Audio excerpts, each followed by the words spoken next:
विकास के संबंध में हम लोग इनर लाइन परमिट की व्यवस्था 30 अप्रैल से जारी कर रहे हैं और जो वहाँ का जो प्रसिद्ध जो मंदिर है आदि कैलाश क्षेत्र का शिव मंदिर, वो 2 तारीख को उसके कपाट खुल रहे हैं।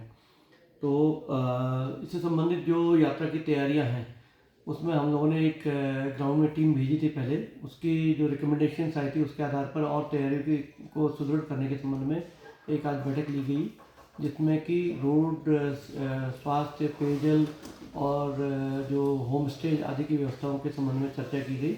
और साथ ही साथ जो एक इनर लाइन परमिट बनाने के लिए जो एक व्यवस्था रहती है, जो कि हमारा सिंगल विंडो सिस्टम है, उसके प्रावधान जिसमें कि एक चिकित्सा प्रमाण पत्र और जो एक चरित्र प्रमाण पत्र आदि की व्यवस्था रहती है, उसमें एक चेंज ये किया गया है।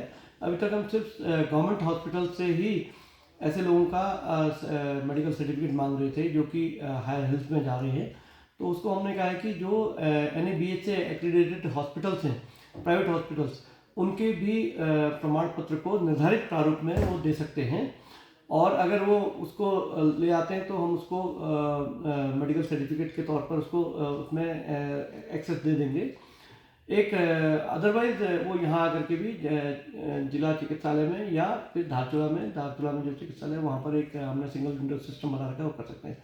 दूसरा चेंज ये किया है कि जो पुलिस वेरिफिकेशन है, पुलिस वेरिफिकेशन या तो जहाँ के रहने वाले रेजिडेंट ऑफ द टाउन, वहाँ के लोकल पुलिस थाने से वो अपना पुलिस वेरिफिकेशन कुछ ना कुछ करवा करके लाएंगे। अदरवाइज एक सुविधा और भी है कि कई बार जो है लोगों के पास पासपोर्ट की सुविधा होती है, पासपोर्ट में ऑलरेडी एक वेरिफिकेशन की व्यवस्था रहती है।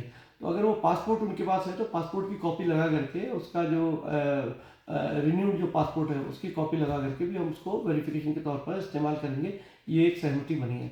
इससे संबंधित सारा डाटा जो है हम अपनी जो वेबसाइट है उसमें डालेंगे और आम जनता को प्रचार प्रसार के लिए करेंगे।